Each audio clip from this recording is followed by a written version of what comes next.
Hello students, welcome to my YouTube channel. आज हम करेंगे क्लास 10th का पहला चैप्टर जो है केमिकल रिएक्शन एंड इक्वेशन। इस चैप्टर में हम सारे टॉपिक के साथ साथ इस चैप्टर के ऑब्जेक्टिव और सब्जेक्टिव क्वेश्चन भी कवर करने वाले हैं। तो चलो आज का हम चैप्टर स्टार्ट करते हैं। अपना नया चैप्टर क्लास 10th का फर्स्ट चैप्टर केमिस्ट्री का केमिकल रिएक्शन एंड इक्वेशन। तो आज का चैप्टर हमारा chemical reaction and equation. Chapter है chemical reaction and equation, class 10th chapter first chemistry. तो इसमें पहला टॉपिक हमारा आता है, आज हम पढ़ने वाले हैं कि इंट्रोडक्शन पढ़ेंगे आज हम केमिकल रिएक्शन एंड इक्वेशन का। जिसमें पहला टॉपिक हम स्टार्ट करते हैं क्लास 9th के topic number physical change and chemical change. तो हम समझेंगे कि केमिकल रिएक्शन होता है क्या है और इक्वेशन क्या है। तो इंट्रोडक्शन करेंगे आज हम चैप्टर का, जिसमें पहला टॉपिक आ रहा है फिजिकल चेंज। फिजिकल चेंज क्या होता है? फिजिकल चेंज और केमिकल चेंज। केमिकल चेंज तो फिजिकल चेंज की अगर हम बात करें, याद होगा क्लास 9th में सबने पढ़ा होगा physical change a process in which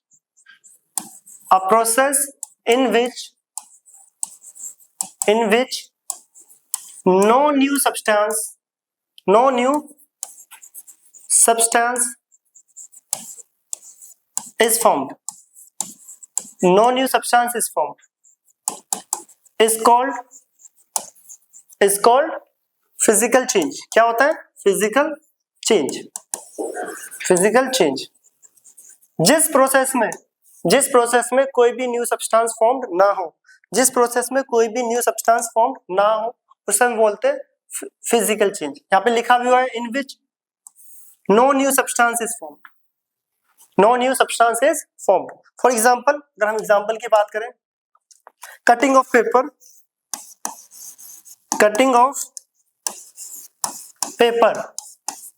paper के अगर मैं कट करके उसके 10, 20, 30 जितने हिस्से करें तो रहेगा तो पेपर ही, वो अपनी प्रॉपर्टी को चेंज नहीं कर रहा, वहां पे कोई भी न्यू सब्सटेंस का फॉर्मेशन नहीं होता, इसलिए उसको हम बोलते हैं physical change. First of all यहाँ पे फिजिकल एंड केमिकल चेंज इसलिए पढ़ाया जा रहा है कि केमिकल चेंज से हम समझेंगे कि केमिकल रिएक्शन एक्चुअली में होता क्या है। तो फिजिकल चेंज क्या होता है? जिसमें कोई भी न्यू सब्सटेंस का फॉर्मेशन नहीं होता। For example cutting of paper, melting of ice का मेल्ट करना। आइस जब मेल्ट करती है, मेल्ट करके वाटर बनता है, तो वहां पर वो अपनी स्टेट को चेंज कर रहा है। क्या कर रहा है? स्टेट को चेंज कर रहा है, बट सब्सटेंस सेम है। देखो आइस में भी, आइस क्या होती है? आइस से हम वाटर में कन्वर्ट कर रहे हैं, वो स्टेट चेंज हो रही है सॉलिड से लिक्विड, बट एक्चुअली में दोनों क्या है? वाटर। वहां पर भी कोई भी न्यू सब्सटेंस का फॉर्मेशन नहीं हो रहा। जिस प्रोसेस में कोई भी नया सब्सटेंस ना बने उसे हम बोलते हैं फिजिकल चेंज। एग्जाम्पल और फ्रीजिंग ऑफ वाटर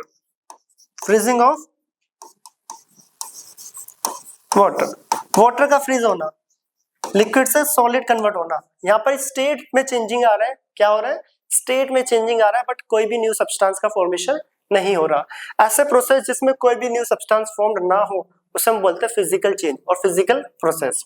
क्लियर? अब आते हैं केमिकल चेंज क्या होता है और केमिकल रिएक्शन को हम यहाँ से समझने वाले केमिकल चेंज से। तो केमिकल चेंज इसका जस्ट अपोजिट, यहाँ पर कोई भी न्यू सब्सटेंस का फॉर्मेशन नहीं हो रहा, सो फिजिकल चेंज बोलते हैं। और जिस प्रोसेस में कोई न्यू सब्सटेंस का फॉर्मेशन हो, उसको हम केमिकल चेंज बोलते हैं। क्या बोलते हैं? Chemical change. तो बाय स्टेटमेंट वाले समझते हैं। अ process in which a new substance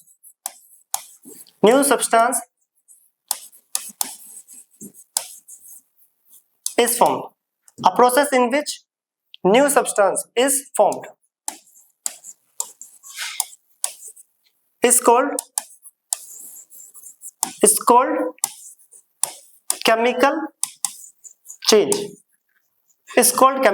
अभी हम समझ रहे हैं केमिकल चेंज को, फिर उससे समझेंगे कि केमिकल रिएक्शन एक्चुअली में होता है क्या।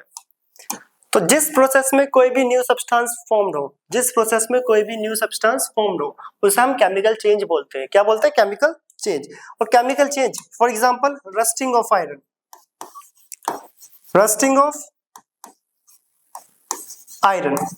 आयरन में रस्ट होना, जंग लगना, जंग लगने के बाद वो आयरन ऑक्साइड बन जाता है, न्यू सब्सटेंस का फॉर्मेशन हो जाता है।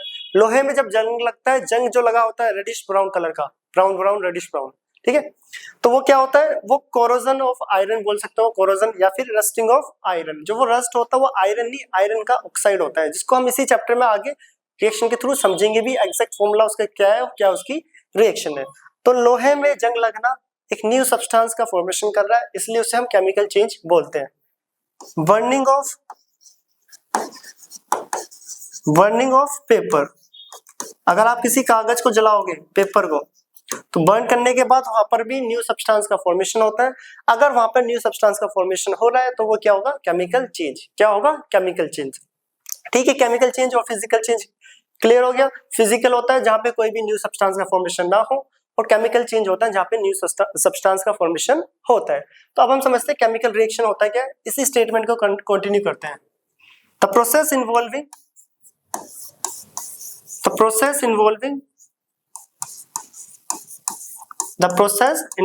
a chemical change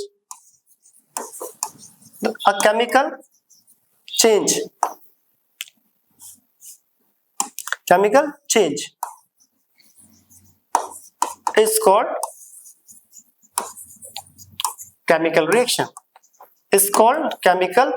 reaction, reaction को शॉर्ट में लिखा है RXM, ठीक है, रिएक्शन को लिखते हैं। तो यहाँ पे लिखा था प्रोसेस इन्वॉल्विंग, जिस प्रोसेस में कोई भी केमिकल चेंज इन्वॉल्व हो, बहुत इंपॉर्टेंट है यहाँ पर, जिस प्रोसेस में, the process involving a chemical change, जिस प्रोसेस में कोई भी केमिकल चेंज हो रहा है उसी को हम बोलते हैं केमिकल रिएक्शन। क्या बोलते हैं, केमिकल रिएक्शन। तो यहाँ पर फिजिकल चेंज और केमिकल चेंज इसीलिए पढ़ा है हमने ताकि हम केमिकल रिएक्शन को समझ सके। तो यहाँ पे लिखा था process involving a chemical change, the process involving a chemical change is called chemical reaction. जिस प्रोसेस में कोई भी केमिकल चेंज इन्वॉल्व करते हैं या कोई भी केमिकल चेंज होता है उसी को हम बोलते हैं केमिकल रिएक्शन। तो ये यहाँ पर एक न्यू सब्सटेंस का फॉर्मेशन हो रहा है क्योंकि यहाँ पे एक केमिकल रिएक्शन अकर हो रही है, ठीक है, यहाँ पे एक केमिकल रिएक्शन अकर हो रही है। तो केमिकल रिएक्शन की स्टेटमेंट क्या होती है वो हमने यहाँ पर लिख लिया, केमिकल रिएक्शन का मतलब। अभी केमिकल इक्वेशन समझेंगे, उससे पहले डिफरेंट एग्जांपल लेके हम केमिकल रिएक्शन को थोड़ा डिटेल में समझते हैं, वन बाय वन। तो इसे नोट करें। अब हम केमिकल रिएक्शन को समझेंगे कि न्यू सब्सटेंस का फॉर्मेशन हो रहा जो कि केमिकल चेंज कहलाता है, और हम देखेंगे केमिकल चेंज कहाँ पे हो रहा है और कौन कौन सी केमिकल रिएक्शन अकर हो रही है। फिजिकल पोर्शन इतना ही पढ़ना था, बाकी सारा पूरा चैप्टर हमारा केमिकल रिएक्शन पे है, ठीक है, इसे नोट करें। अब हम आते हैं एग्जांपल्स केमिकल रिएक्शंस के। तो केमिकल रिएक्शन को समझेंगे नेक्स्ट पेज पे। अब example one by one example आ रहे हैं। पहला है burning of magnesium ribbon, burning of magnesium ribbon. अब हम मैग्नीशियम रिबन को बर्न करके देख रहे हैं और देख रहे हैं यहाँ पे केमिकल रिएक्शन होगी या नहीं होगी। तो केमिकल रिएक्शन कहाँ पे होती है, जहाँ पे कोई केमिकल चेंज हो रहा हो वही केमिकल रिएक्शन है, क्लियर। तो बर्निंग ऑफ मैग्नीशियम रिबन, तो ये मैग्नीशियम रिबन है हमारे पास, मैग्नीशियम का एक टुकड़ा, ठीक है, ये क्या है, मैग्नीशियम रिबन, ये मैग्नीशियम रिबन, इसको हम बर्न कर रहे हैं, ठीक है, इसको क्या कर रहे हैं, बर्न। तब मैग्नीशियम रिबन को हम ऑक्सीजन के प्रेजेंस में बर्न करते हैं, क्योंकि कंबशन हमने पढ़ा है burning of any substance in the presence of oxygen. Oxygen के प्रेजेंस में जब हम इसे बर्न करेंगे, ये हमारे पास एक वॉच गिलास है, ठीक है, तब मैग्नीशियम रिबन को बर्न करा जाता है। तो बर्न करने के बाद जो इसकी राख है ये पाउडर फॉर्म में, वो उसको हम इस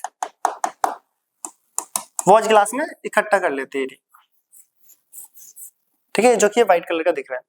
ये एक मैग्नीशियम रिबन था। अब यहाँ पे बहुत सारे क्वेश्चन आने वाले वन बाय वन। ये मैग्नीशियम रिबन है, मैग्नीशियम रिबन को जब बर्न करते हैं तो यहाँ पर ये कैसे बर्न करता है, dazzling light, DAZZ, dazzling light, जैसे कि एक फूलझड़ी जलती है ना स्पार्किंग करते हुए थोड़ा थोड़ा, कुछ उस टाइप से ये बर्न करता है, उसको बोलते हैं डेजलिंग लाइट, ठीक है। तो ये पता होना चाहिए किस टाइप से बर्न करता है, डेजलिंग लाइट। अब मैग्नीशियम को ऑक्सीजन के प्रेजेंस में बर्न करा जा रहा है, एक मैग्नीशियम रिबन लिया, उसको हम बर्न कर रहे हैं। बर्न करते तो एक पाउडर फॉर्म में नीचे हमें मिलता है जो कि कहलाता है मैग्नीशियम ऑक्साइड। क्या होता है? Magnesium oxide. यहाँ पे इस लाइट का नाम याद रखना, ठीक है, मैग्नीशियम ऑक्साइड। यहाँ पे एक क्वेश्चन पूछा जाता है कि जो मैग्नीशियम ऑक्साइड है उसका कलर क्या होता है? तो कलर होता है व्हाइट पाउडर। किस कलर का होता है? White powder. किस कलर का होता है? White powder. तो अभी वापस इस पे आते हैं, उससे पहले यहाँ पे देखते हैं। देखो जो ये मैग्नीशियम है, हमने मैग्नीशियम को क्या करा? बर्न करा, और बर्न करने के लिए क्या चाहिए होती है? ऑक्सीजन। जैसे ही हमने वो मैग्नीशियम को बर्न करा ऑक्सीजन के प्रेजेंस में, तो हमें क्या मिल रहा है? ये एरो, ठीक है, क्या मिल रहा है? Magnesium oxide. क्या मिल रहा है? Magnesium oxide. Magnesium oxide. हमने मैग्नीशियम को बर्न करा किसके प्रेजेंस में? ऑक्सीजन के प्रेजेंस में, और हमें मिल गया मैग्नीशियम ऑक्साइड। क्या मिल गया? Magnesium oxide. इसको थोड़ा ऊपर कर लूं मैं,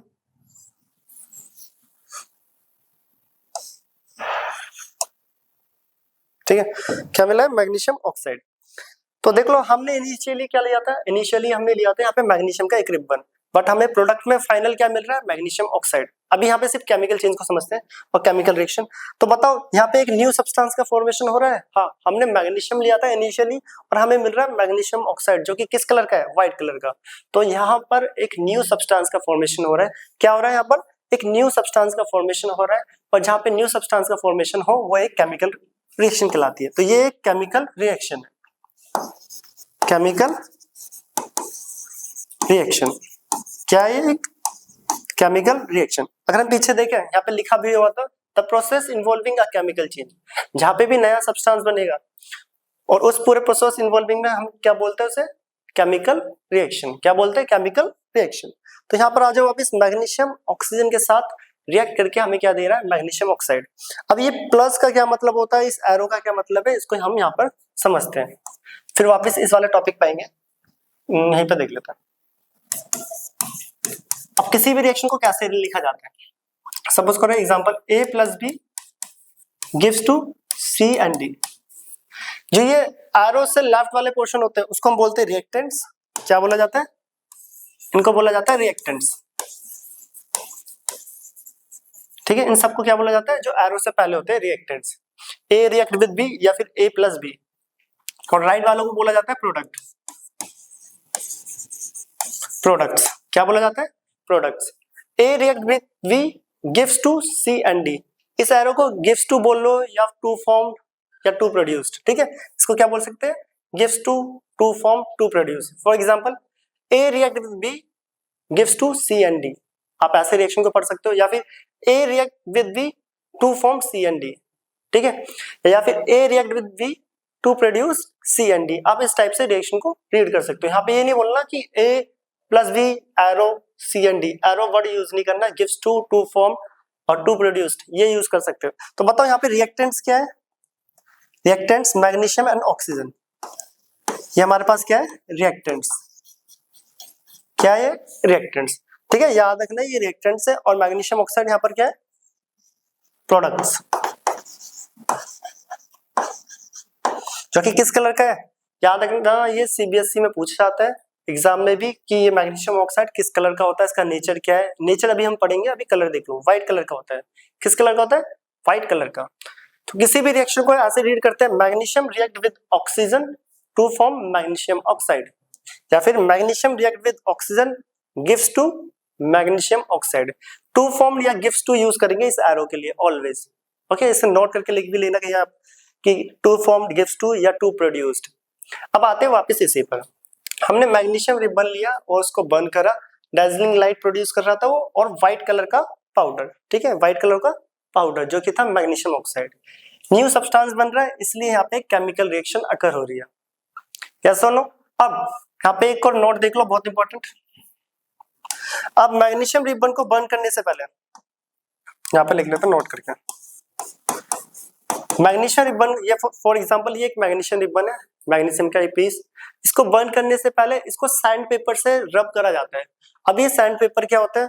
घर में जब कभी व्हाइट वॉश होती है, जो लेबर होती है, जो व्हाइट वॉश करने वाले, वो वॉल को घिसते हैं। एक पेपर होता है, उससे वॉल को घिसते हैं, जिसको हिंदी में रेगमाल बोला जाता है और इंग्लिश में सैंड पेपर। वो दीवारों को घिसते ताकि दीवारें जो होती है वो एकदम फिनिशिंग के साथ एकदम स्मूथ हो जाए। उसी सैंड पेपर को, उसी सैंड पेपर से, और जिसको हम रेगमाल बोलते हैं हिंदी में, सैंड पेपर से मैग्नीशियम को रब करा जाता है बर्न करने से पहले। बहुत इंपॉर्टेंट है, मैग्नीशियम रिबन को बर्न करने से पहले सैंड पेपर से रब करा जाता है। वो इसलिए रब करा जाता है क्योंकि मैग्नीशियम एक मेटल है, और मेटल ऑक्सीजन के कांटेक्ट में अगर कुछ टाइम तक रहता है तो उसके ऊपर ऑक्साइड की लेयर चढ़ जाती है, और ऑक्साइड की लेयर अगर उसके ऊपर चढ़ गई, उसके ऊपर ऑक्साइड की लेयर, जलाने में उसको काफी प्रॉब्लम होगी, उसको जलने में काफी प्रॉब्लम होती है, और आप अगर उसे आप बर्न करोगे भी तो कभी जल रहा होगा, बुझ रहा होगा, या फिर जलेगा ही नहीं। ठीक है, तो ऊपर की ऑक्साइड लेयर को हटाना पड़ता है हमें। ऑक्साइड लेयर आती कहां से?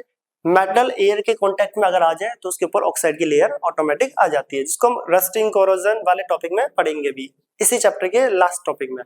तो याद रखना, before burning of magnesium ribbon it rubbed with sand paper. Magnesium ribbon को बर्न करने से पहले उसे रेगमाल, जिसे सैंड पेपर से रब करा जाता है। तो यहाँ पे लिख भी देते हैं, before burning of magnesium ribbon, magnesium का सिंबल यूज कर रहे हैं, ठीक है, मैग्नीशियम रिबन, इट रब with sand paper, sand paper, because क्यों रब करा जाता है? ऑक्साइड लेयर को हटाने के लिए, to remove oxide layer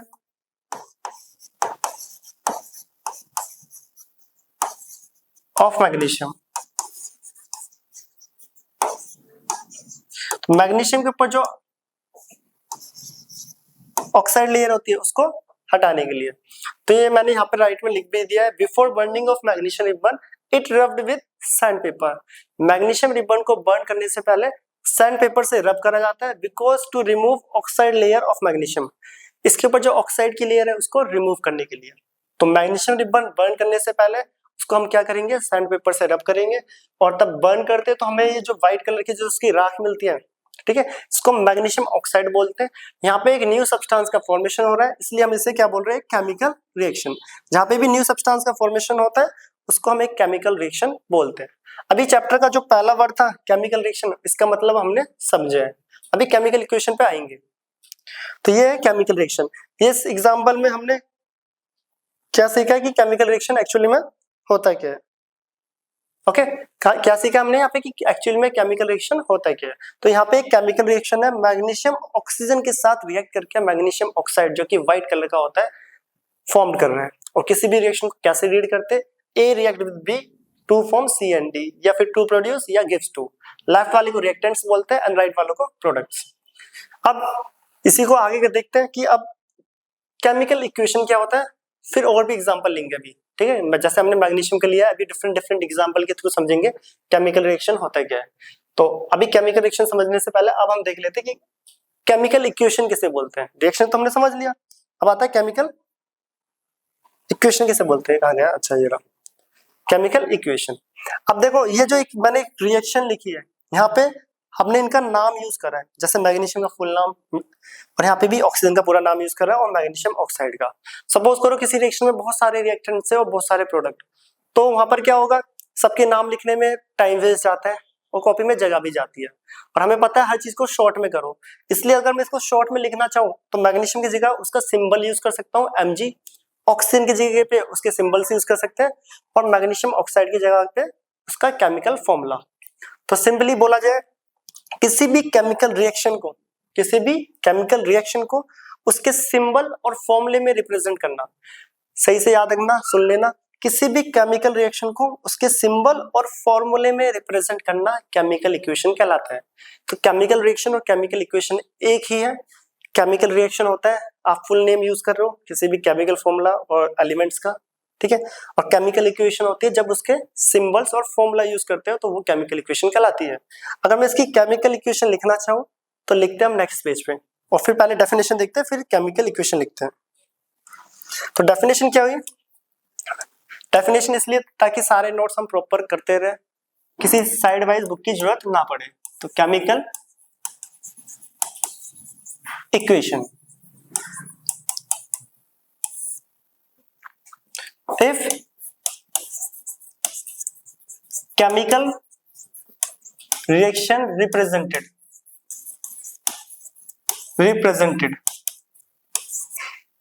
by its formula, symbol and formula, symbol and formula. अगर किसी केमिकल रिएक्शन को हम उसके सिंबल और फॉर्मूला में रिप्रेजेंट करें, this is called chemical equation. उसी को हम क्या बोलते हैं? Chemical equation. ठीक है, शॉर्ट में लिख दिया EQN, इक्वेशन. तो यहाँ पे ये अंडरलाइन करना, bye it's formula and symbol. किसी भी केमिकल रिएक्शन को उसके सिंबल और फॉर्मूले में रिप्रेजेंट करना केमिकल इक्वेशन कहलाता है. किसी भी केमिकल रिएक्शन को उसके सिंबल और फॉर्मूले में रिप्रेजेंट करना क्या कहलाता है? Chemical equation. अभी हमने पीछे मैग्नीशियम रिबन को बर्न करा था. देखो, हमने मैग्नीशियम रिबन को बर्न करा था. अगर मैं केमिकल रिएक्शन देखो, अभी हम पीछे पढ़ के आए केमिकल रिएक्शन, तो हमने लिखा था कि मैग्नीशियम ऑक्सीजन के प्रेजेंस में हमें क्या दे रहा था? Magnesium oxide. यस और नो? जो कि व्हाइट कलर का था. कलर याद रखना है, व्हाइट पाउडर. ठीक है, हर बार कलर याद रखना है, व्हाइट पाउडर. तो ये थी हमारी केमिकल रिएक्शन. अगर सिंबल्स में यूज करूं तो वो कहलाएगा केमिकल इक्वेशन. और केमिकल इक्वेशन यूज करें, देखो मैग्नीशियम का सिंबल होता है Mg. अब आता है यहाँ पे ऑक्सीजन. अब ऑक्सीजन क्या होगा? कुछ बच्चे सोचते हैं कि ऑक्सीजन O होना चाहिए, बट ऑक्सीजन यहाँ पे क्या है? O2, क्योंकि गैस जो होती है ऑक्सीजन 2 के फॉर्म में मिलती है. ऑक्सीजन जो होता है वो डाई एटॉमिक गैस है. अब कौन कौन से जो डाई एटॉमिक होते हैं वो मैं राइट में लिख दूं ताकि आपको प्रॉब्लम ही ना हो. क्लास 9th में पढ़ के भी आया, diatomic, triatomic, tetraatomic, polyatomic, ये सब हमने 9th में पढ़ा है. ऑक्सीजन कभी भी ऐसी रिएक्शन दिखेगा तो O2 लेना है. F2 Cl2 है. ठीक है, F2 तो ही गया. I2 H2 Br2, ये सब क्या है? डायटोमिक. ये सिंगल एग्जिस्ट नहीं करते, डायटोमिक फॉर्म में एग्जिस्ट करते हैं, जिसको हम केमिकल बॉन्डिंग में भी सीखेंगे. तब Lewis dot structures, octet rule, ये सब चीजें सीखेंगे. तो याद रखना, ऑक्सीजन का मतलब O2 होगा, फ्लोरीन का मतलब F2 किसी भी रिएक्शन में. तो मैग्नीशियम ऑक्सीजन के साथ रिएक्ट करके हमें क्या दे रहा है? Magnesium oxide. तो मैग्नीशियम ऑक्साइड का जो फॉर्मूला होता है वो होता है MgO. जिनको नहीं भी याद हो ये याद रख लेना. 9th में हम पढ़कर आए magnesium oxide, +2 valency -2 charge, sorry. ठीक है, तो MgO जब सेम होता है तो कैंसिल आउट हो जाता है. याद आया होगा, इस टाइप से हमने सीखा है क्लास 9th में. तो मैग्नीशियम ऑक्साइड का फॉर्मूला Mg2O2, सिमिलर वाले कैंसिल आउट हो जाते हैं, इसलिए मैग्नीशियम ऑक्साइड. तो ये थी हमारे पास केमिकल रिएक्शन और ये है केमिकल इक्वेशन. दोनों में क्या डिफरेंस है? अगर किसी भी केमिकल रिएक्शन को उसके सिंबल्स एंड फॉर्मूलेज में रिप्रेजेंट करना केमिकल इक्वेशन कहलाती है. तो चैप्टर का नाम जो होता है केमिकल रिएक्शन एंड इक्वेशन. तो आई होप आप यहाँ पर आपको समझ आ गया होगा. ठीक है, यहाँ पे थोड़ा ध्यान देना है. ये डायटोमिक ऑक्सीजन होगा तो O2 F2 Cl2 I2 S2 and Br2. Second, यहाँ पे जो स्टार्टिंग में इस चैप्टर में जो थोड़ी बहुत प्रॉब्लम्स होती है बच्चों को कि स्टार्टिंग में यहाँ पे बहुत सारे फॉर्मूलेज आने वाले हैं अभी, केमिकल फॉर्मूलाज, तो याद नहीं होते. याद करने का तरीका होता है या तो देखो 9th वाले कॉन्सेप्ट से बनाना सीख लो. अगर आपको सबकी वैलेंसी और चार्ज नहीं पता तो जो भी फॉर्मूले अगर आ रहे हैं आपके पास, जैसे यहाँ पे मैग्नीशियम ऑक्साइड आ गया, अभी 1 बाय 1 बहुत सारे आएंगे, उनको अपने एक नोटबुक पे एक पेज पे नोट करते रहो. नेम फॉर्मूला उसे डेली एक बार रीड कर लो. इस टाइप से भी फॉर्मूलेज याद हो जाते हैं. ठीक है, तो याद रखना, एक पेज पे अपना नोट करते रहना इन फॉर्मूलेज को, जो 1 बाय 1 जैसे आते रहेंगे. इस चैप्टर में आराम से 30 40 50 के आसपास होंगे, वो नोट कर लेना, उसे रीड कर लेना बस. जितने आपसे बन पा रहे हैं ठीक है, जिनकी वैलेंसी चार्ज नहीं पता उनको आप नोट कर करके एक बार रीड करते रहना, वो अपना आप ही याद हो जाएंगे. तो यहाँ पर हमने केमिकल रिएक्शन एंड इक्वेशन को समझ लिया है. क्या समझा है? Chemical reaction and equation. Magnesium oxygen के साथ मैग्नीशियम ऑक्साइड बनाते हैं. ठीक है, ये हमारे पास मैग्नीशियम ऑक्सीजन और वो मैग्नीशियम ऑक्साइड जो कि व्हाइट कलर का होता है. ये होती है केमिकल रिएक्शन, ये है केमिकल इक्वेशन. इक्वेशन का मतलब सिंबल एंड फॉर्मूले में रिप्रेजेंट करना। अब इसे नोट करें। अब अगला एग्जांपल देखते हैं। तो पहला हमने एग्जांपल समझा है बर्निंग ऑफ मैग्नीशियम रिबन, जो ज्यादातर पेपरों में पूछा जाता है। अब हम सेकंड एग्जांपल ले रहे हैं, इसे आप नोट करें।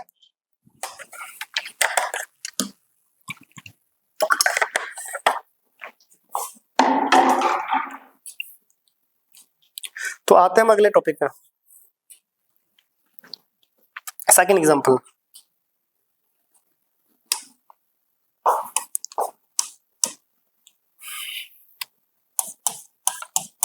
what will happen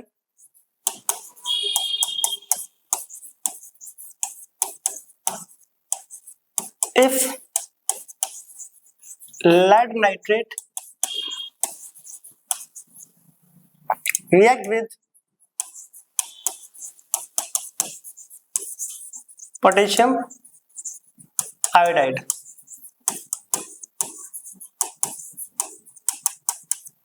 ये सीबीएसई बोर्ड में सबसे ज्यादा आता है। यहाँ पर एक चीज और देख लेना पीछे, जो बर्निंग ऑफ मैग्नीशियम रिबन है, ये फर्स्ट एग्जांपल हमने लिया है सीबीएसई। एज पर सीबीएसई ये पहली एक्टिविटी है आपकी बुक की 1.1, ठीक है, जो कि हमने यहाँ पे एग्जांपल करके लिया है। और जिनके पास एनसीईआरटी वाली है बुक, उसमें ये सेकंड एक्टिविटी है हमारी, कौन सी, लेड नाइट्रेट और पोटेशियम आयोडाइड। जिनकी में एक्टिविटी नहीं है, कई स्कूलों में या कई बोर्डों में डिफरेंट डिफरेंट बुक्स हैं, बट ये टॉपिक सबके में आते हैं, ठीक है। कईयों में एक्टिविटी के नाम से होगा, बाकी अदर स्टेट्स में एग्जाम्पल के नाम पे दे रखा होता है, इसलिए मैंने टॉपिक करके लिख दिया है। What will happen if lead nitrate react with potassium iodide? NCERT वालों की एक्टिविटी 1.2 है। क्या होगा जब लेड नाइट्रेट रिएक्ट करेगा पोटेशियम आयोडाइड? बोर्ड में आता है question, lead nitrate PB NO3 twice, ये होता है लेड नाइट्रेट। तो देखो दोबारा मैं यहाँ पर बता दूं ये फॉर्मूले बनते कैसे हैं।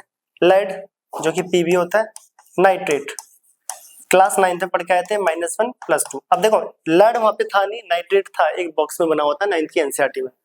अगर आप इसे क्रॉस मल्टीप्लाई करोगे तो देखो पीवी 1 से मल्टीप्लाई हो रहा है और नाइट्रेट,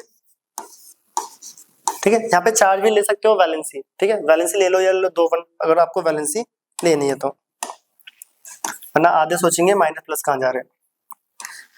तो पीवी 1 से मल्टीप्लाई हो रहा है, नाइट्रेट 2 से, तो नाइट्रेट पूरा 2 से मल्टीप्लाई। यस और नो, लेड नाइट्रेट। अब आप बोलोगे लेड की तो वैलेंसी हमें याद ही नहीं है, इसलिए मैंने बोला था आप इन फॉर्मुलेस को एक पेज पे नोट करते रहना, नाम और फॉर्मूला, नाम फॉर्मूला, जो आपसे बन पा रहा है ठीक है, जो नहीं बन पा रहा है उनको याद कर लो, यही ऑप्शन है आपके पास। तो आप उसे डेली एक बार रीड करोगे तो अपने आप याद हो जाएगा। लेड नाइट्रेट, इस चैप्टर में बहुत सारे फॉर्मुलेज आएंगे। पहला लेड नाइट्रेट किसके साथ रिएक्ट कर रहा है? Potassium iodide, KI, potassium iodide. क्या होगा जब लेड नाइट्रेट पोटेशियम आयोडाइड के साथ रिएक्ट करेगा? एनसीईआरटी में ये एक्टिविटी 1.2 है, 1.2, ठीक है। क्योंकि कईयों की एनसीईआरटी नहीं होती तो उनके लिए मैंने टॉपिक करके लिख दिया। जिनकी एनसीईआरटी है उसमें एक्टिविटी 1.2 है और जो मैग्नीशियम वाली थी वो 1.1। तो पोटेशियम आयोडाइड, तो देखते क्या होगा।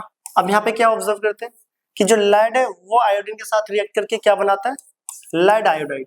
ये बहुत इंपॉर्टेंट है, लेड आयोडाइड। ये भी कैसा फॉर्मूला बना है? लेड आयोडाइड बना है, ये पीवी है, नीचे कर लेता है पीवी आई, ये 2 होता है, ये 1 होती है valency, cross multiply PV I2, ठीक है। या तो आप ऐसे सीख लो, मैं बार बार बोल रहा हूँ, या आप एक कॉपी में नोट करते रहो और उसे रीड करते रहो। और साथ के साथ क्या बनेगा? Potassium nitrate, potassium nitrate KNO3, KNO3, this one is potassium nitrate. Potassium nitrate कैसा बना? ये पोटेशियम था, नाइट्रेट ये रहा, ये -1 होता है वही, ये +1, ठीक है। माइनस प्लस लिखो या मत लिखो, मर्जी आपकी है। KNO3,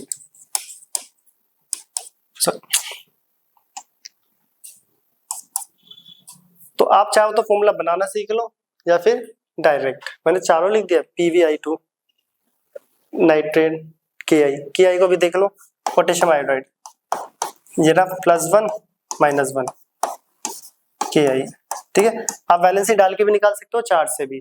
तो ये मैंने बनाना भी सिखा दिया, वो आपकी आप याद भी कर सकते हो। अब आ जाओ टॉपिक पे। क्या होता है जब लेड नाइट्रेट पोटेशियम आयोडाइड के साथ रिएक्ट करता है तो हमें प्रोडक्ट मिलता है लेड आयोडाइड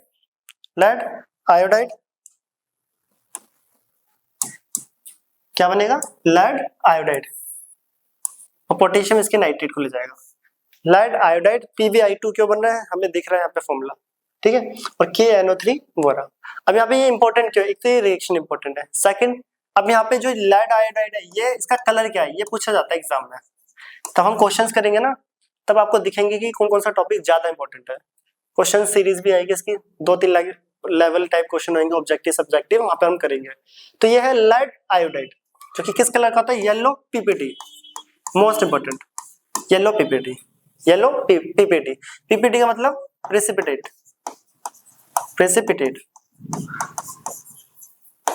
और प्रेसिपिटेट होता है क्या, एक इनसॉल्युबल सब्सटेंस। क्या होता है, एक इनसॉल्युबल सब्सटेंस। समझने के लिए, अगर आप पानी में शुगर को ऐड करते हो और डिसॉल्व करते हो, शुगर डिसॉल्व हो जाता है सॉल्युबल कंप्लीटली, पर शुगर को ऐड करते जाओ, एक टाइम आएगा कि चीनी जो है वो घुलना बंद हो जाती है। घुलना बंद हो जाती है मतलब वो बॉटम पे इकट्ठी हो रही है सॉलिड फॉर्म में, उसको बोलते हैं प्रेसिपिटेट। या फिर आप एक शैम्पू को पानी में डाल दो और उस पानी को हिलाओ मत, शैम्पू बॉटम में जाके इकट्ठा हो जाता है, उस शॉर्ट टाइम के लिए उसको बोल सकते हैं हम PPT। क्यों, क्योंकि अभी तक वो एकदम बॉटम में जाके एक इनसॉल्युबल की तरह इकट्ठा हो गया है, ठीक है। तो यहाँ पे जो ये लेड आयोडाइड बनता है वो येलो कलर का PPT बनता है। PPT मतलब एक इनसॉल्युबल सॉलिड टाइप सब्सटेंस। अगर आप लैब में से परफॉर्म करोगे तो लेड आयोडाइड एक येलो कलर का PPT का फॉर्मेशन कर रहा होगा उस टेस्ट ट्यूब या बीकर के अंदर, उस येलो कलर के PPT को आप चाहो तो निकाल भी सकते हो। तो ये मोस्ट इंपॉर्टेंट ये रिएक्शन, और इस पे जो ये कलर आ रहा है, कलर बहुत इंपॉर्टेंट है, और साथ ही साथ ये PPT। एक और चीज यहाँ पे PPT प्रेसिपिटेट कभी भी किसी भी रिएक्शन में बने तो उसको हम डाउन एरो से रिप्रेजेंट करते हैं। किस एरो से, डाउन एरो से। तो PPT का एरो होता है डाउन। अगर किसी भी रिएक्शन में ऐसा एरो दिख रहा है किसी भी केमिकल कंपोनेंट के साथ में तो उसका मतलब है वो PPT बना रहा है। तो यहाँ पे इसका मतलब क्या है, प्रेसिपिटेट। क्या मतलब है, PPT। याद रखना इंपॉर्टेंट है। तो यहाँ पे भी न्यू सब्सटेंस का फॉर्मेशन हो रहा है, ये एक केमिकल रिएक्शन है, पर हमने उसके सिंबल्स में रिप्रेजेंट कर दिया तो ये कहलाई हमारी केमिकल इक्वेशन। क्या कहलाई, केमिकल इक्वेशन। इसे नोट करें, हम एक और एग्जांपल लेते हैं, और एक्टिविटी नंबर 1.3, ठीक है। एक्टिविटी मतलब जो NCERT बुक है उसमें एक्टिविटी नंबर 1.3 है, और वैसे डिफरेंट बुक है तो एज ए एग्जांपल की तरह हम करेंगे। इसे नोट करें, अब हम आते हैं next example. Acid react, acid नहीं, चलो एसिड का नाम लिख लो, hydrochloric acid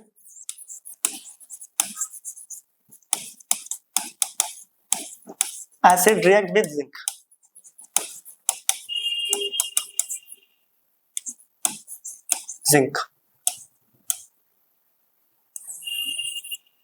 hydrochloric acid react with zinc, ठीक है। Hydrochloric acid react with zinc. और अभी हमने मैग्नीशियम में भी मेटल यूज करा था, और मैंने बोला भी था कि वहां पे उसका नेचर भी पूछते हैं मैग्नीशियम ऑक्साइड का। अभी हम उसका नेचर भी देखेंगे इस रिएक्शन के बाद, ठीक है। तो वो मैग्नीशियम ऑक्साइड का नेचर क्या है एग्जाम में वो भी पूछा जाता है। तो अब आते हैं पहले हाइड्रोक्लोरिक एसिड जिंक के साथ रिएक्ट करके क्या देता है। हाइड्रोक्लोरिक एसिड, तो याद रखना जनरली हम तीनों चैप्टर में पढ़ने भी वाले हैं, फर्स्ट सेकंड थर्ड फोर्थ चारों में। एसिड जब मेटल के साथ रिएक्ट करते हैं, जिंक एक मेटल है, तो always salt and dihydrogen gas मिलती है, डाइहाइड्रोजन गैस, ये इंपॉर्टेंट है। और साथ ही साथ रिएक्शन में हीट भी निकलती है। ये हीट निकलने का क्या मतलब है हम पढ़ेंगे इस चैप्टर में, ये भी टॉपिक एंडोथर्मिक एंड एक्सोथर्मिक के नाम से, ठीक है। एसिड जब मेटल के साथ रिएक्ट करता है, मोस्ट इंपोर्टेंट याद रखना, salt, dihydrogen gas and heat का फॉर्मेशन होता है, हीट निकलती है। और हीट टाइप की रिएक्शन दो टाइप की है, एंडोथर्मिक एंड एक्सो, वो भी पढ़ेंगे हम टाइप्स ऑफ रिएक्शन में। अब आते हैं एसिड हमारे पास कौन सा है, hydrochloric acid. Hydrochloric acid NCERT वालों की एक्टिविटी 1.3 है एनसीईआरटी बुक में, क्लियर। तो देख लो एग्जांपल ये रहा, हाइड्रोक्लोरिक एसिड जो कि फॉर्मूला होता है HCl, हाइड्रोक्लोरिक एसिड किसके साथ रिएक्ट कर रहा है, जिंक मेटल के साथ, जिंक मेटल, उस जिंक मेटल के साथ रिएक्ट करके बनाता है सॉल्ट। जिंक क्लोरीन के साथ सॉल्ट का फॉर्मेशन करेगा ZnCl2। जिंक की जो वैलेंसी होती है वो यहाँ पर 2,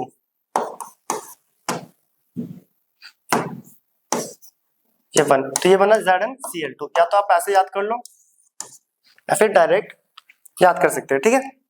और साथ के साथ डाइहाइड्रोजन गैस यहाँ पे निकल रही है, डाइहाइड्रोजन गैस और साथ के साथ हीट। तो यहाँ पर भी देख लो एक न्यू सब्सटेंस का फॉर्मेशन हो रहा है जिसका नाम है जिंक क्लोराइड, और ये है डाइहाइड्रोजन गैस। न्यू सब्सटेंस का फॉर्मेशन हो रहा है इस रिएक्शन में, तो ये केमिकल रिएक्शन है और इसकी इक्वेशन मैंने यहाँ पर सामने लिख दी है। जिंक क्लोराइड जो कि एक सॉल्ट है, डाइहाइड्रोजन गैस एंड हीट। यहाँ पे समझने के लिए एक पॉइंट बहुत इंपॉर्टेंट है। अब गैस जो भी होती है उसको अप एरो से रिप्रेजेंट करते हैं, गैस को इस टाइप के एरो से, और पीपीटी जो कि इनसॉल्युबल सब्सटेंस होता है उसको डाउन एरो से। तो ये याद रखना है, ठीक है। तो यहाँ पे भी एक केमिकल रिएक्शन हो रही है। तो ये 3 एक्टिविटी के थ्रू और 3 टॉपिक के थ्रू हमने किसी एक केमिकल रिएक्शन को समझ लिया है कि एक्चुअली में केमिकल रिएक्शन होती क्या है और केमिकल इक्वेशन क्या है, दोनों में फर्क क्या है। और केमिकल रिएक्शन होती है तो न्यू सब्सटेंस का फॉर्मेशन किस किस टाइप से हो सकता है, वो गैस फॉर्म में, सॉलिड फॉर्म में, कलर चेंज में एंड सो ऑन। तो ये एग्जांपल हमने कुछ समझे किसके, केमिकल रिएक्शन एंड इक्वेशन के। अब वापस पीछे वाले टॉपिक पे आते हैं कि यहाँ पे जो मैग्नीशियम ऑक्साइड बना था ये रहा, उसका नेचर क्या था। सॉरी स्लाइड कर रही हूँ। तो मैग्नीशियम ऑक्साइड ये रहा। अब इस मैग्नीशियम ऑक्साइड का नेचर क्या है, ये मोस्ट इंपॉर्टेंट, ये भी पूछ लिया जाता है। कुछ नहीं, जो ये व्हाइट पाउडर बना है ये किस कलर क्या होता है, व्हाइट पाउडर। इस व्हाइट पाउडर को नोट करके लिख रहे हम, इस व्हाइट पाउडर के जो कि मैग्नीशियम ऑक्साइड है, व्हाइट पाउडर जब हम पानी में डालें, वाटर में, ये मैग्नीशियम रिबन को बर्न करना, मेटल की एसिड के साथ रिएक्शन, ये सब मैंने शॉर्ट वीडियो में परफॉर्म भी करा हुआ है। चाहो तो आप शॉर्ट वीडियो वाले सेक्शन में जाके देख भी सकते हो। और ये मैग्नीशियम ऑक्साइड की वाटर के साथ भी रिएक्शन कर रखी है, उसका नेचर भी चेक करके बताया पीएच पेपर और लिटमस पेपर के थ्रू। चाहो तो आप शॉर्ट वीडियो के सेक्शन में जाके केमिस्ट्री एक्सपेरिमेंट में जाके ये सब देख सकते हो, ठीक है। तो आते तब ये मैग्नीशियम ऑक्साइड वाटर के साथ रिएक्ट करता है तो यहाँ पे बनता है मैग्नीशियम हाइड्रोक्साइड। क्या बनता है, मैग्नीशियम हाइड्रोक्साइड, MgOH ट्वाइस। ये MgOH ट्वाइस कैसे बना, ये भी 9th में सिखाया था, देख लो यहाँ पे कर लेते हैं। Mg ये OH +2 -1, तो क्रॉस मल्टीप्लाई करेंगे तो MgOH किससे मल्टीप्लाई हो रहा है, 2 से, MgOH ट्वाइस, जिसको बोलते हैं मैग्नीशियम हाइड्रोक्साइड, जो कि छोटी क्लासेस में पढ़ा भी है, मैग्नीशियम हाइड्रोक्साइड। और जिसका कॉमन नेम क्या होता है, इसका कॉमन नेम होता है milk of magnesia, milk of magnesia. याद रखना, कॉमन नेम भी पूछे जाते हैं। और कॉमन नेम को इस ब्रैकेट, ये नॉर्मल जो ब्रैकेट है उसको आई थिंक ओपन ब्रैकेट बोलते हैं मैथ्स में, इस ब्रैकेट में कॉमन नेम को रिप्रेजेंट करा जाता है, मिल्क ऑफ मैग्नीशिया। नाम क्या है इसका, केमिकल नेम है मैग्नीशियम हाइड्रोक्साइड। और कॉमन नेम मींस जनरली ऐसे कॉमनली इसे किस नाम से पुकारते हैं, जैसे बच्चों के भी घरों पे अलग अलग नाम होते हैं, स्कूल्स में अलग और इंस्टा वगैरह पे अलग, इसी टाइप से मैग्नीशियम हाइड्रोक्साइड इसका केमिकल नेम है और कॉमन नेम है मिल्क ऑफ मैग्नीशिया। तो मैग्नीशियम ऑक्साइड जो कि व्हाइट पाउडर था उसको वाटर के साथ रिएक्ट करा तो मैग्नीशियम हाइड्रोक्साइड बन गया। और जितने भी हाइड्रोक्साइड होते हैं जनरली जो हाइड्रोक्साइड्स होते हैं वो बेसिक नेचर के होते हैं। आप लिटमस पेपर डाल दो तो लिटमस पेपर का कलर क्या चेंज होगा, रेड से ब्लू, रेड से क्या हो जाएगा ब्लू को, रेड लिटमस को ये ब्लू में कन्वर्ट कर देते हैं, किसमें, रेड को ब्लू में। तो इससे कंफर्म हो जाएगा ये क्या है, बेसिक इन नेचर। अभी के लिए याद रखना OH जो हाइड्रोक्साइड होते हैं वो बेसिक नेचर के होते हैं। बाकी ये लिटमस क्या है और बेसिक नेचर, ये हम acid basis and salt chapter में डिटेल में पढ़ने वाले हैं। तो हाइड्रोक्साइड सारे कितने होते हैं, क्या होते हैं, बेसिक। तो हाइड्रोक्साइड बेसिक इन नेचर, मैं यहाँ पे लिख देता हूँ एरो करके, बेसिक इन नेचर। तो कोई पूछे बताओ यहाँ पे मैग्नीशियम हाइड्रोक्साइड का नेचर क्या है, बेसिक इन नेचर। तो यहाँ पर जो मैग्नीशियम था ये क्या था, मेटल था। इस मेटल को हमने ऑक्सीजन के साथ रिएक्ट करा तो मैग्नीशियम ऑक्साइड बना। उस पाउडर को पानी में घोल के चेक करा तो बेसिक नेचर। तो जनरली मेटल के जो ऑक्साइड होते हैं वो बेसिक नेचर के होते हैं। जनरली याद रखना, बहुत इंपॉर्टेंट है, मेटल के जो ऑक्साइड होते हैं वो कैसे नेचर के होते हैं, बेसिक, जिसको हम सेकंड और थर्ड चैप्टर में पढ़ने भी वाले हैं अच्छे से। तो यहाँ पे मैं एक नोट और लिख दूं, मेटल के ऑक्साइड बेसिक नेचर के होते हैं और नॉन मेटल के एसिडिक। चलो इसे नोट करके लिख लेते हैं। यहाँ पर जितने भी नोट है इंपॉर्टेंट होते हैं। तो मेटल का ऑक्साइड बेसिक था और नॉन मेटल के एसिडिक होते हैं। इसको हम एसिड बेसिस और मेटल नॉन मेटल चैप्टर में एग्जांपल के थ्रू समझेंगे भी। अभी के लिए नोट के लिए लिख लेते हैं, मेटल ऑक्साइड्स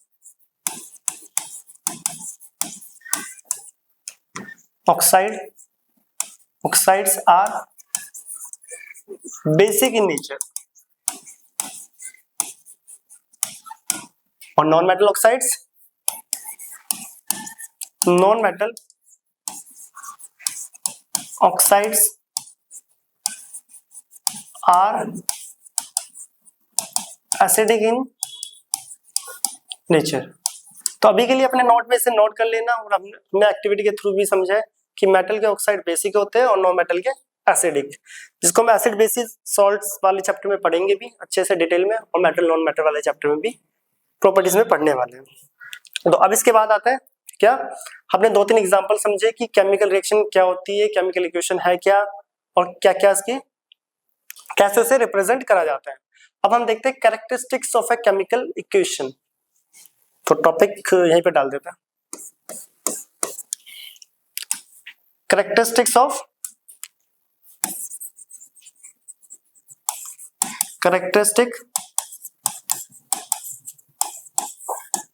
केमिकल इक्वेशन। हमें केमिकल इक्वेशन बोलो और रिएक्शन एक ही बात है, पर दोनों में फर्क क्या होता है, इक्वेशन में हम सिंबल और फॉर्मूला यूज करते हैं और रिएक्शन में पूरा नाम, ठीक है। तो कैरेक्टरिस्टिक्स ऑफ केमिकल इक्वेशन या फिर कैरेक्टरिस्टिक्स ऑफ केमिकल रिएक्शन। कौन कौन से कैरेक्टरिस्टिक्स, जिसमें पहले फर्स्ट, अब कोई भी केमिकल रिएक्शन होती है तो क्या क्या हमने ऑब्जर्व करा है, कहीं पे स्टेट चेंज हो रही है। फॉर एग्जांपल देखो, एक एक करके देखते हैं। यहाँ पे सॉलिड से पाउडर बन रहा है, मैग्नीशियम एक मेटल है, क्या बन रहा है, पाउडर निकल रहा है, यस और नो। दूसरे में अगर हम देखें, यहाँ पे कलर चेंज हो रहे हैं, येलो कलर के पीपीटी का फॉर्मेशन हो रहा है। नेक्स्ट, कहीं पर गैस रिलीज हो रही है, कहीं पे हीट निकल रही है। तो कोई भी केमिकल रिएक्शन होती है तो क्या क्या कैरेक्टरिस्टिक्स हो सकते हैं, पहला चेंज इन स्टेट, स्टेट में चेंजिंग आना, सॉलिड से लिक्विड में बनना, कहीं पे लिक्विड से सॉलिड, कहीं gas. Second point, change in temperature,